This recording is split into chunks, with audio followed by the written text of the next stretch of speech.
News for federal contractors today. The Department of Labor announced a minimum wage increase to $15 an hour beginning at the end of January. That announcement made right here in Birmingham today. CBS 42 News reporter Michael Clark joins us live with a look at how this wage increase will help people who work in federal buildings. Michael?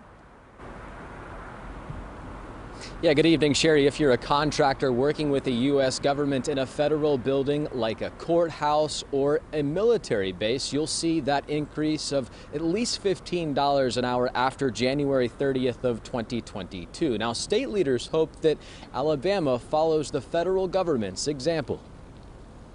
Union workers from across the South filled the stage at Birmingham's Kelly Ingram Park this morning, where U.S. Department of Labor Secretary Marty Walsh announced a $15 per hour minimum wage would begin for federal contractors in late January. This will raise wages for over 327,000 workers across the government.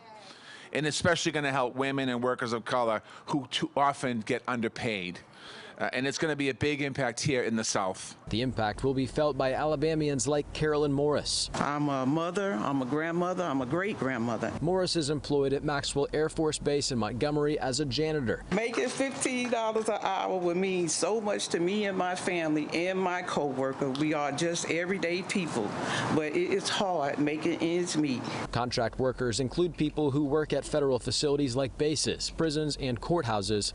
Alabama Congresswoman Terry Sewell was also on hand this morning, calling on states to increase minimum wages. The state of Alabama is still at $7.25, and it's been that way for over 14 years, simply not keeping up with inflation and the price of goods and services. This is about the federal government being a model that we hope that states like Alabama will follow.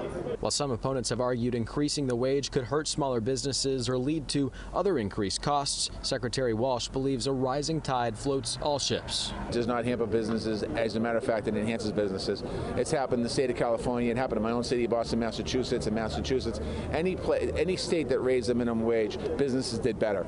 So that argument of saying it's going to hurt businesses, it's not a true argument.